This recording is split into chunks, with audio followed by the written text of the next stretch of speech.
All right, let's tell the story of the game, guys. Kelly, first quarter, Philly starts 0 for 14 from the floor. Well, like I said, you don't see this very often, but the Knicks were trying to take advantage. Philly couldn't find the basket.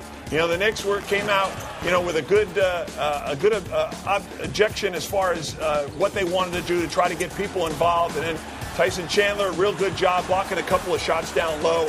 And even though the lead could have been bigger, the Knicks were up 19-11, and that's a good situation because Philadelphia, again, missing their first 4 shots, create a little bit of a doubt. The Knicks come out on opposition's home floor. They got a lead, feel pretty good about themselves, and then hopefully you continue that into the next couple of quarters. So the Knicks got off to a good start. Not to get redundant, but once again, a great start defensively for the Knicks. This is, 5 wins in a row, 5 straight games, terrific defensive start right out of the gate, which shows you they're prepared. 11 points in the first quarter, up 19-11 after 1. And then in the second quarter, the Knicks go up by 12, Kelly.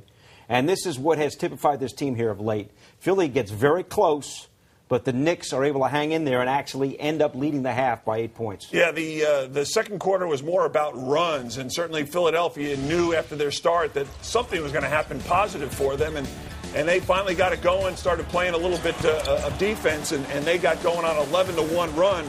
But the Knicks were able to answer after that 11-1 run with a 10-1 run of their own. And with Philadelphia, it's all about movement, ball movement, spacing.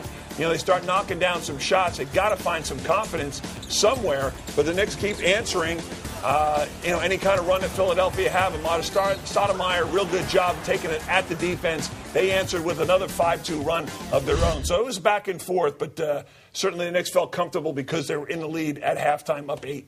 All right, so it was 43-35 at the half in the third quarter. Alan, you like talking about the third quarter. It's a big part of it. It's a big part of what's happening with this team. Philly outplayed them in the third quarter, but yet the Knicks were still right there after 3 quarters of play. Yeah, well, and then they hung in. I mean, that was a quarter. They actually could have put that quarter away with the lead if they had finished that quarter strong, but didn't. Allowed Lou Williams to get two shots for 5 points down the stretch. But third quarter has been the issue for this team. This was more where the offense got away from the Knicks a little bit. Credit the Sixers for coming out of the half with a lot more intensity on defense. Packed it in inside, wouldn't allow the Knicks to get anything done. We're much better on against the pick and roll.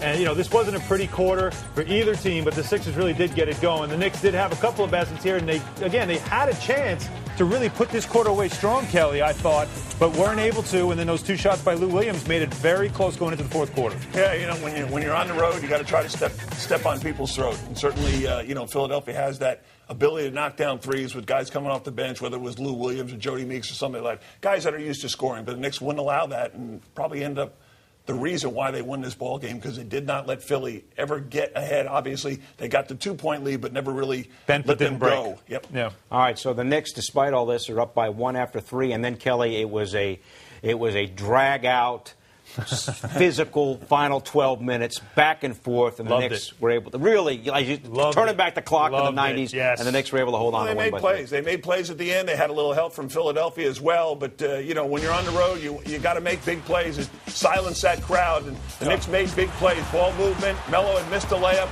Knicks get another possession out of that, coming up with a steal. Nice pass to Amari inside for the dunk, and then Amari hits a tough jump shot.